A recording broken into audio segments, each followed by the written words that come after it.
Hi guys, maayong buntag sa inyong tanan. Wow! I woke up like this. Ganito talaga ang aking hair kay akong hair is bulok. Ay, bulok.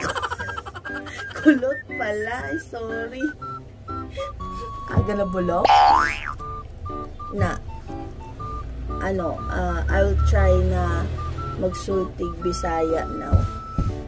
Mabunalan talaga ako ng ako ang lola pag nakita niya tong video ko.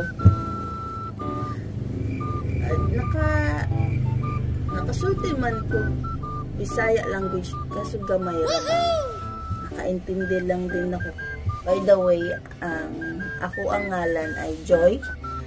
Dero ko nagpuyo sa Bulacan. Nagbaligya man kog buko dire para sa ato ang kinabuhi. Oh my God!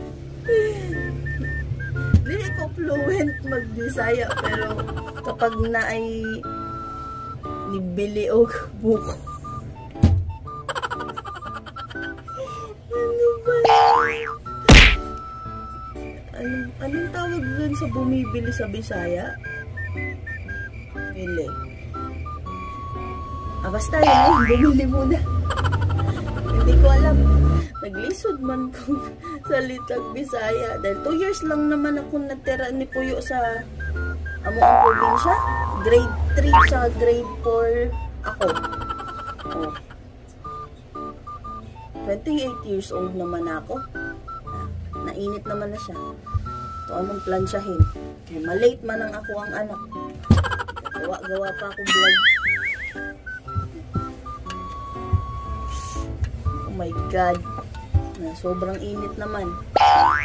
Naenggan nyo ba ako mag-sultig Bisaya again? Nalipay man ko na manood dun sa mga Bisaya vloggers sa Facebook. Ay, grabe ang katawa ko dun sa kanila. Wow! Please don't judge me.